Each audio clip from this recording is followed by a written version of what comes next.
बाकायदा ऐसे सुनाई दी ना, तो मैंने एकदम से आयतुल कुर्सी पढ़ी, 7 दफ़ा आयतुल कुर्सी, सूरह नास, सूरह फलक, इखलास सब पढ़ के फूका अपने सारे कमरे पे अपने ऊपर।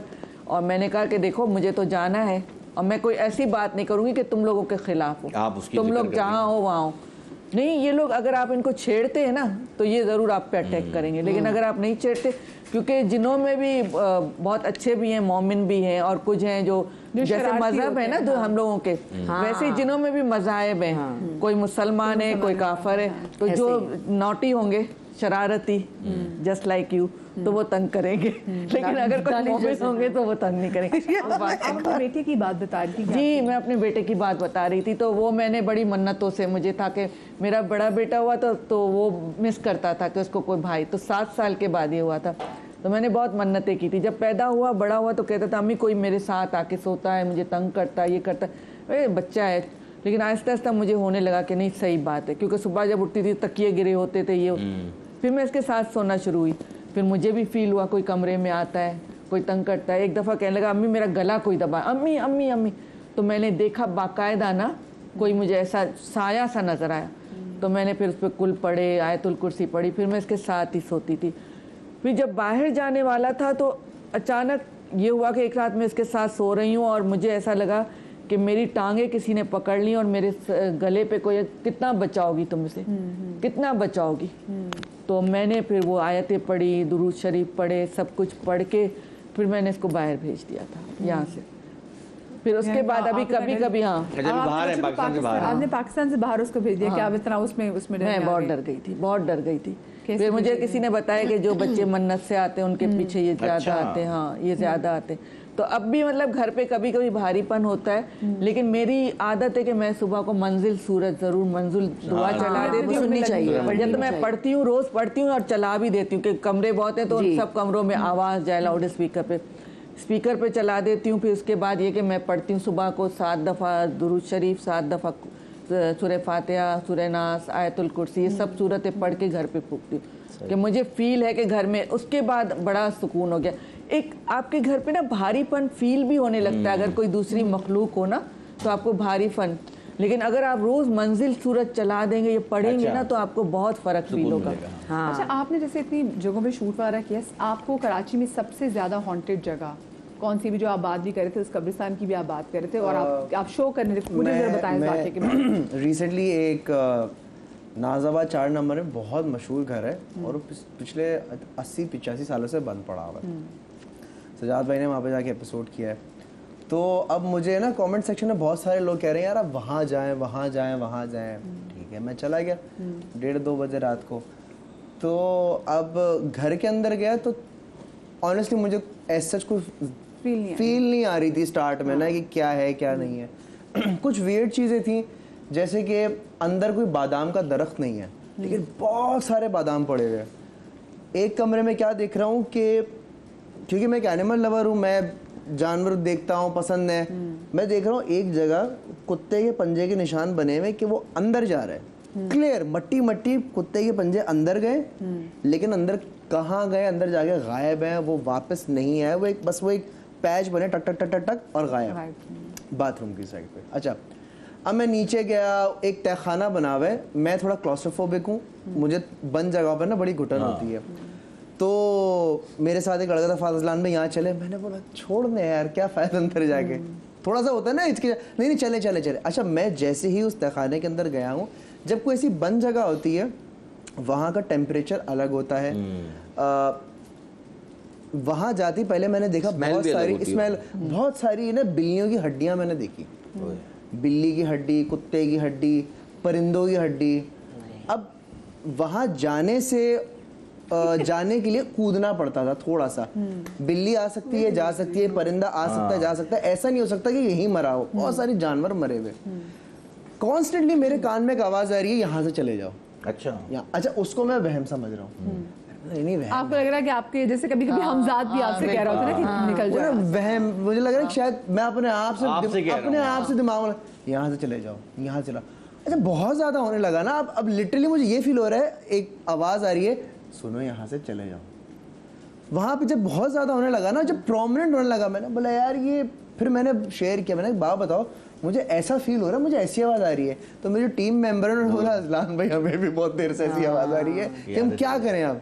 मैंने बोला चलो यहाँ से भी चलते, क्योंकि जब हम छत की साइड पर गए थे, वो बहुत एक वियर्ड जगह, हालांकि बहुत ओपन एरिया है, खुला है, मोहल्ले वाले सब नज़र आते हैं क्लियरली, लेकिन वहाँ पे जाके इतना मेरा ब्लड प्रेशर डाउन हुआ है, इतनी मेरी शुगर गिरी है, मैं अपने साथ ग्रेनोला बार रखता हूँ ना कि अगर मेरी कभी ऐसे गिरे तो मैं खा लूँ, ऐसा मेरा शुगर लेवल गिरा है। मैंने खाना शुरू की, मैंने बोला यहाँ से चलते हैं। अब जो है ना मुझे घबराहट होना शुरू हो गई है।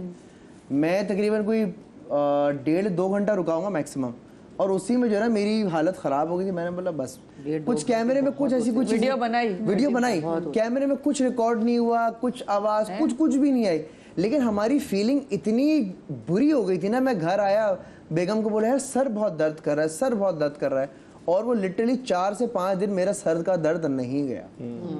बस वो मेरा सर इतना भारी था कि मैं सर उठा भी रहा हूँ ना तो मुझे यूं उठाना पड़ रहा था ऐसे, मैं गया था कि मैं यूं ऐसे लेके चल रहा हूँ, मेरा सर इतना हैवी हुआ। इस जगह पे जब हम गए थे ना, उसी तहखाने में ना हमें हड्डियां मिली थी, और वो हड्डियां ऐसे रखी हुई थी जैसे कोई जादू करता है ना, चिल्ला कशी के अंदर जैसे रखते हैं। हाँ। वो जगह ही ऐसी है यार, वो तो मतलब कॉर्नर वाला घर है, मतलब आज तक उसका कुछ हो ही नहीं पाता। ये आप एग्जैक्टली सेम घर हो? घर जी, मैं पहले गया था इधर 2009-10 में गया था मैं। कोई जानवर खाता तो नहीं वहाँ लाके? नहीं, दादी कहते हैं कि जहाँ पर ना बहुत सारे ढांचे हो ना बिल्लियों के स्पेशली, वो जगह ना मस्कन होती है, घर होती है, क्योंकि ये मखलूकात भी ना इनको खुराक बनाती हैं। अच्छा। मैं डिफेंस में भी ऐसा हुआ था कि खड्डा मार्केट हम जा रहे हैं सऊदी एम्बेसी से, उल्टे हाथ पे हम खड्डा मार्केट को उतरते हैं, सीधे हाथ पे ही कोने वाला घर है, वहाँ पे जर्मन शेफर्ड कुत्ता था उनका ना यार, वो ऊपर नहीं आता था। अब मुझे ये लोग मिले थे एक्सपो में फैमिली, इन्होंने कहा ऐसा ऐसा है, मैंने कहा यार वो फोबिया होगा। यानी इसका मतलब ये तो मेन शाहीन मेन पे कोने वाला। अच्छा, शमशीर पे, सॉरी मेन शमशीर पे घर बनता है। ऐसी मखलूकात नजर आती हैं ना जी, ठीक है। अब ना मुझे कहते हैं कि भाई हमारा अपना जर्मन शेफर्ड है, वो ऊपर नहीं जाता और डरता है। मैंने कहा फोबिया होता है कुत्तों को, कुछ डरते हैं नहीं जाते। कहते हैं आप इसको पहाड़ों पे ले जाओ, आप कहीं ले जाओ, साथ वाले घर में ले जाओ, चला जाएगा, यहाँ नहीं जाएगा। अच्छा, मैं माना नहीं उस बात को। मैंने कहा यार पता नहीं, लोग ज़्यादा बढ़ा भी देते हैं। हम गए हैं, हमने रिकॉर्ड किया, ऑन रिकॉर्ड, वो बड़ा था, छोटा भी नहीं। अब वो सीढ़ियों पे जहाँ लेके आए ना, उसको पहले स्टेप पे वो रोना शुरू हो गया कुत्ता। ऊपर देख के ना बेचारा लिटरली ना, हमने जबरदस्ती की, नजर आते हैं, ये मखलूकात नजर आ जाती है। उसको डर था जर्मन शेफर्ड को। अब मैं मालिक को मैंने कहा यार जरा जोर लगा लो। वो भाई कह रहा है ये तो खींच रहा है उसको, गुस्सा नहीं जा रहा दानिश भाई। अच्छा, मैं गया ऊपर, मैंने कहा पता नहीं क्या है ऐसा। फर्स्ट फ्लोर पे नॉर्मली घर जो होता है, छत पे गए, छत पे भी कुछ नहीं, लेकिन छत पे जो पानी की टंकी थी ना, पानी की टंकी के नीचे जो गैप होता है, तथा 6 ढांचे बिल्लियों के उसी जगह पे। अब मतलब सारी बिल्लियों को वहीं आगे मरना है यार। कब्रिस्तान बना हुआ था बिल्लियों का। तो ये ना एक निशानियां होती हैं। अच्छा। अक्सर पुरस्कार जगह पे कोई एक दरख्त होगा बिल्कुल खुश्क होगा, आसपास के दरख्त हरे भरे होंगे, वो खुश्क होगा यार। इस तरह की कोई ना कोई ऐसा साइन आपको महसूस हो जाएगा। आप इतने अरसे से शो कर रहे हैं, ये शोज करने के बाद आपने अपनी पर्सनालिटी के अंदर कोई चेंज फील किया हो, या आपके घर वाले कहते हो कि तुम बदल गए हो, कोई ऐसी चीज़?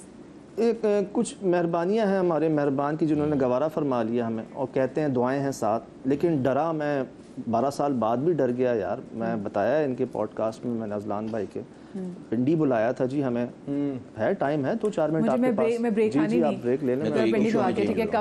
कब डरे हैं जब इतने सालों से एक शख्स शो कर रहा हो, तकरीबन कोई 14-15 साल हो गया, 16 साल हो गए, वो शख्स कब डरा? और अजलान के पॉडकास्ट में जाकर हमने बताया भी है। हम इस पर भी बात करेंगे छोटी सी ब्रेक के बाद, कहीं मत जाइएगा।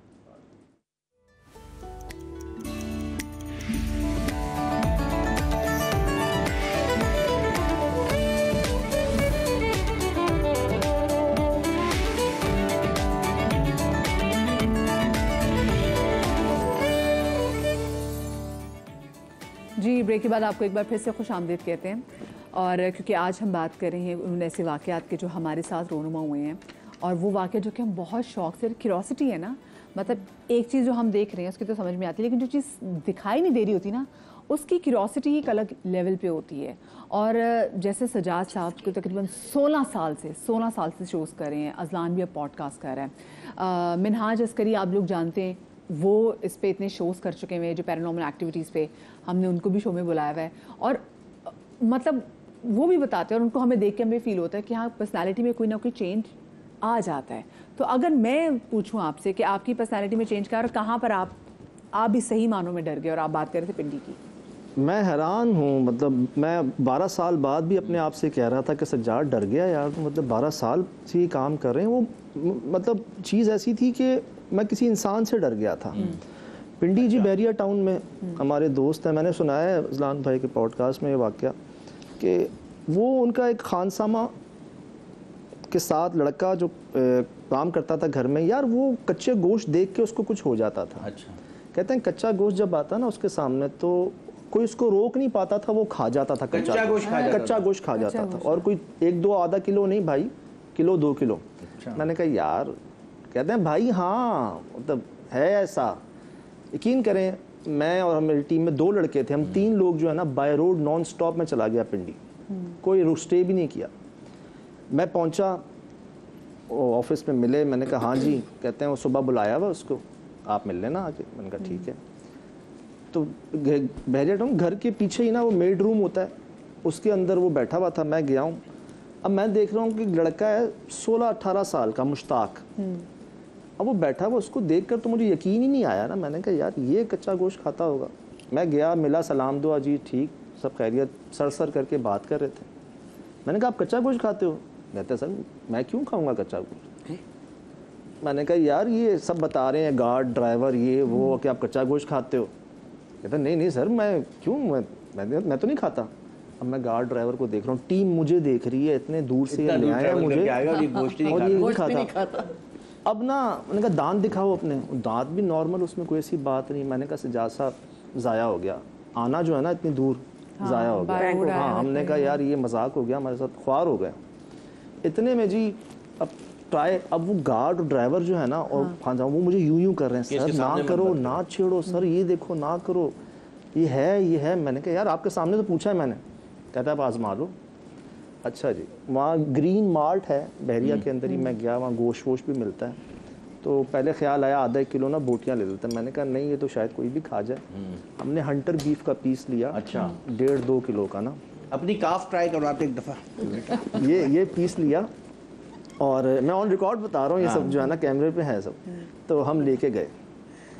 मुझे याद है कि जैसे ही मैं चढ़ा हूँ, वो बैठा हुआ है सामने, जहाँ अजलान भाई है ना इतना फासला होगा हमारा। तो मैं हूँ, मेरे साथ 2 लड़के कराची के, एक हमारे अबू बकर ने ज्वाइन किया था, 4 हम, 2 उनके गार्ड और ड्राइवर 6 और एक खानसामा, 7 लोग हम। अब मेरे हाथ में शॉपर, मैंने कहा मुश्ताक नहीं खाते ना कच्चा गोश्त? कहता नहीं सर मैं नहीं खाता। मैंने कहा पक्की बात है? कहता जी।